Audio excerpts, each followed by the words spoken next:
حسین.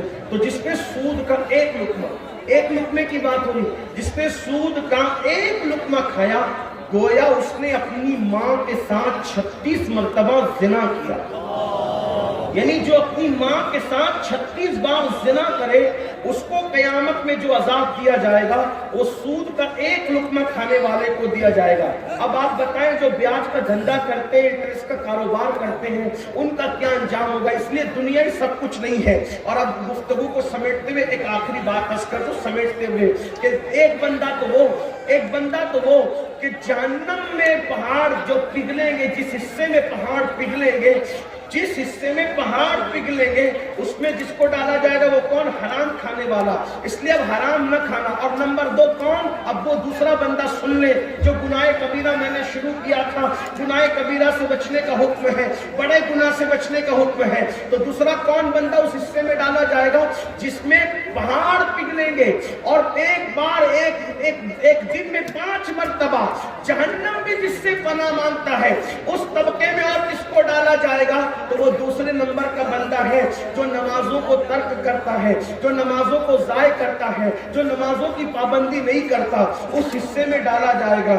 اے میری قوم کے جوانوں، آپ کی بہت بڑی تعداد ہے. ہندوستان میں جوان 60% ہے، 60% ہے. میرے بھائیوں، نماز کے نام پہ بھی جمع ہو جاؤ. دیکھو سننے کے لیے، تقریر سننے کے لیے ہزاروں کی تعداد میں جمع ہوتے ہو، کاش کے عمل کے لیے بھی ہزاروں کی تعداد میں جمع ہو جاؤ.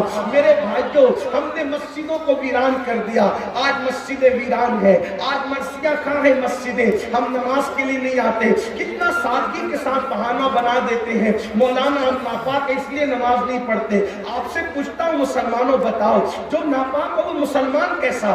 آپ مجھے بتائیں تو صحیح. اللہ اکبر، اللہ اللہ. میرے بھائیوں، مسجدوں کی طرف آؤ. دیکھو اپنے مسائل ہے. کسی کا کیا مسئلہ ہے؟ روزی روٹی کا مسئلہ ہے. کسی کا بیٹی کا مسئلہ ہے. کسی کی اولاد نہیں ہے. جس کو اولاد ہے، اولاد نافرمان ہے. کوئی بیماری میں مبتلا ہے، کوئی بربادی میں، کوئی تباہی میں ہے. میرے بھائیوں یاد رکھو اپنے مسئلے کا حل اچھی طرح یاد رکھنا. سن لیں آپ لوگ.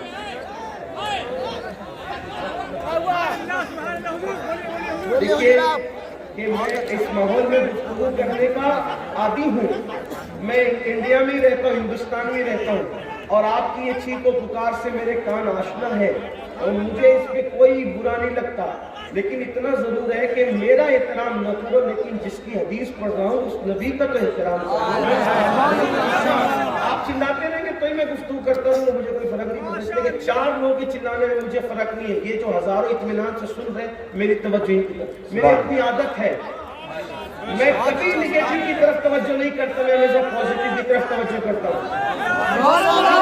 خاموش رہے، بیٹھ جائے، درود شریف پڑھے. بیٹھے بہت اچھے لوگ ہو، بہت اچھے ہو میرے بھائیوں. درود شریف پڑھ لو ایک بار بلند آواز سے پڑھ لو. اللہ رب محمد صلی اللہ علیہ وسلم و نبی بعد محمد صلی اللہ علیہ وسلم. اب گفتگو اختتام کو اینڈ کو پہنچ رہی ہے، تھوڑا سن لیں. کتنے اچھے لوگ ہیں بیچارے، گھنٹوں کھڑے ہیں. اللہ تعالیٰ ان کھڑے رہنے والوں کو بھی اور گھنٹوں سے بیٹھنے والوں کو بھی، جو دن 50,000 سال کے برابر کا دن ہوگا قیامت کا دن، اس دن اللہ ہم سب کو تکلیف سے بچا لے. آج نبی رحمت کی محفل میں بیٹھے ہیں، کل قیامت کے دن نبی رحمت کے ساتھ اٹھنا اللہ ہم سب کو نصیب فرمائے. کوئی کاروبار کے معاملے میں پریشان، کوئی روزی روٹی کے معاملے میں پریشان، کوئی بیٹی کے معاملے میں پریشان. کسی کو اولاد نہیں ہے وہ دکھی ہے، جس کو ہے وہ اولاد سے دکھی ہے، اولاد فرما بردار نہیں. اب ہمارے مسائل کا حل کر، ہم سوچتے ہیں حکومتیں بدلے گی، فلاں پارٹی آئے گی تو مسئلے کا حل ہوگا، فلاں وظیفہ پڑھ لیں گے تو مسئلے کا حل ہوگا، فلاں تعویذ دے لیں گے تو مسئلے کا حل ہوگا، یہ دعا کر دے گا تو مسئلے کا حل ہوگا، وہ دعا کر دیں گے تو مسئلے کا حل ہوگا. چلو امین القادری آ گیا ہے، ہماری بستی میں اس سے دعا کرا لو، وہ دعا کر دے گا تو مسئلے کا حل ہوگا. ایک بات آپ کو بتاؤں، سچی بات بتاؤں، جب تک مسجد میں نہیں آؤ گے اپنے مسئلے کا حل کوئی نہیں کر سکتا. کل بھی اپنے مسائل کا حل مسجدوں میں تھا اور اب بھی اپنے مسائل کا حل مسجدوں میں ہے.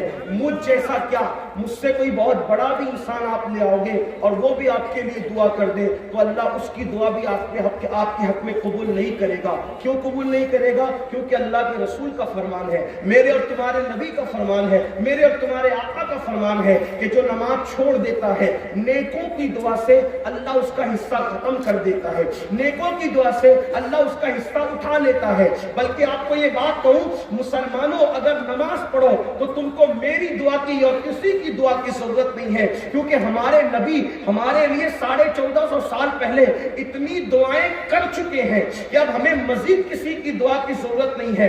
لیکن اس دعا کے ہم تک پہنچنے میں، اس کا فیضان پہنچنے میں ایک چیز رکاوٹ بنی ہوئی ہے۔ کیا رکاوٹ بنی ہوئی ہے؟ کہ ہم نے رسول اللہ کو نماز چھوڑ کر کے ناراض کر دیا ہے۔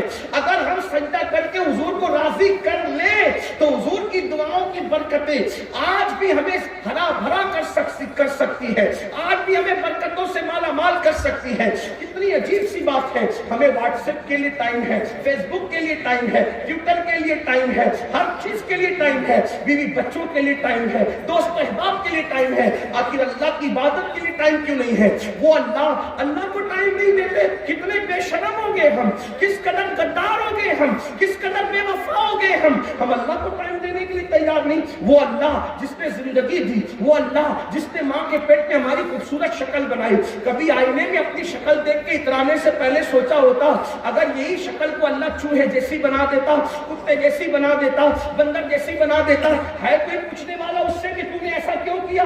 آپ بتائیں، اللہ انسان نہ بناتا، سور بنا کے پیدا کرتا، کوئی پوچھنے والا ہوتا کہ سور کیوں بنایا؟ کتا بنا کے پیدا کرتا، کوئی پوچھنے والا ہوتا کتا کیوں بنایا؟ اللہ اکبر۔ اپنی خوبصورت شکل کو دیکھنے والوں، کبھی کبھی اللہ رب العزت کے احسان کو تو سوچو، وہ اللہ کتنا شان والا ہے جس نے مجھے اتنا خوبصورت بنایا۔ لوگ مجھے دیکھ کے میری تعریف کرتے ہیں۔ قرآن انسان کی حسن کو بیان کرتے ہوئے کہتا ہے والتین والزیتون وطور سینین وہذا البلد الامین لقد خلقنا الانسان فی احسن تقویم۔ تین کی قسم، زیتون کی قسم، طور سینہ کی قسم، اور قسم ہے اس شہر کی، امن والے شہر کی۔ بلکہ مفسرین کیا کہتے ہیں؟ اب آئیے مفسرین کے قول کے مطابق اس کی تفسیر کے حوالے سے اس کا مفہوم بیان کروں۔ شہر ابراہیم کی قسم، شہر موسیٰ کی قسم، شہر عیسیٰ کی قسم، شہر محمد کی قسم، چاروں محبوبوں کے شہر کی قسم اٹھا کر کہا جا رہا ہے اے اللہ اگر بغیر قسم کے بھی تو کہے تو ہم تیری ہر بات مانتے ہیں، لا ریب فی، تیری کسی بات میں ہمیں شک نہیں ہے، لیکن چار قسمیں اٹھا کر کہہ رہا ہے۔ اور وہ بھی قسم کون سی؟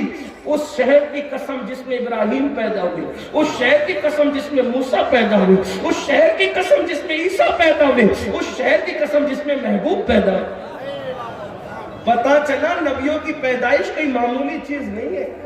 اللہ چار محبوبوں کے چار نبیوں کی مولود کی قسم اٹھا رہا ہے۔ اس سے پتا چلا مولود کی اہمیت کیا ہے، اس سے پتا چلا مولود کی اہمیت ہے۔ لوگ کہتے ہیں میلاد منانے سے کیا ہوتا ہے؟ میں نے کہا جو مناتے ہیں ان سے پوچھ کیا ہوتا ہے، کیا ہوتا ہے؟ میلاد منانے والے سے پوچھ۔ اگر کافر بھی میلاد منائے بھتیجا سمجھ کے تو جہنم میں اس کا عذاب بھی کم ہو جاتا ہے۔ ہاں، جہنم میں اس کا عذاب بھی کم ہو جاتا ہے۔ اور کہا تم لوگ تو خواب کی باتیں بیان کرتے ہو۔ ہم نے کہا خواب کی بات ہم بیان کرتے تو مجرم ہوتے ہیں، امام بخاری نے بیان فرمایا ہے۔ اور کہا کہ آپ لوگ تو خواب کی بات، جب صحابی خواب بیان کر دے تب وہ خواب نہیں رہ جاتا، وہ روایت ہو جاتی ہے نا۔ ہاں تو بہرحال عرض یہ کر رہا تھا، ایک بات آپ کو بتاؤں میلاد سے کیا ہوتا ہے، توجہ آپ کی، میلاد سے کیا ہوتا ہے؟ جس کا کوئی تعلق بھی نہ ہو اس کو بھی میلاد کی برکت ملتی ہے۔ میلاد سے ہی ہوتا ہے۔ امام المتکلمین علامہ نقی علی خان اپنی کتاب میں لکھتے ہیں کہ جب قارون زمین میں دھسا، آپ کو پتہ ہے قارون کیوں دھسا؟